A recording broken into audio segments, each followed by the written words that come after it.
વડોદરાના zone 1 હદના 7 police station વિસ્તારના પકડાયેલા 2.8 કરોડની કિંમતના દારૂ અને આયુર્વેદિક કફ સિરપના જથ્થાનો નાશ કરવામાં આવ્યો હતો.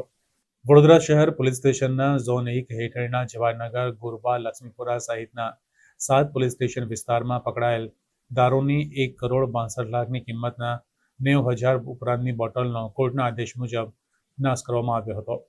ધંધેસરી જવાહરનગર રોડ ખાતેના ગ્રાઉન્ડ પર બોટલોનો જથ્થો કતારબદ્ધ રીતે ગોઠવીને ઉચ્ચ પોલીસ અધિકારીઓ તેમજ એક્ઝિક્યુટિવ મેજિસ્ટ્રેટ સહિતના અધિકારીઓના નેજા હેઠળ તેના પર બુલડોઝર ફેરી દેવામાં આવ્યું હતું.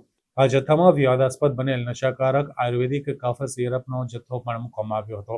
7 પોલીસ સ્ટેશનનો જે મુદ્દામાલ છે એ તમામની ટોટલ કિંમત 1,62,12,446 જેવી એમની રકમ થાય છે. ટોટલ 90,118 જેટલી બોટલ છે અને આ તમામ 225 ગુનાનો મુદ્દામાલ, જેની અંદર સિરપનો પણ સામેલ છે કે જે એક સમયે મોટા જથ્થામાં કબજે કરેલી હતી, એનો પણ નાશનો હુકમ આવેલો હોય એ નાશ કરવા માટે અત્રે હાજર છે.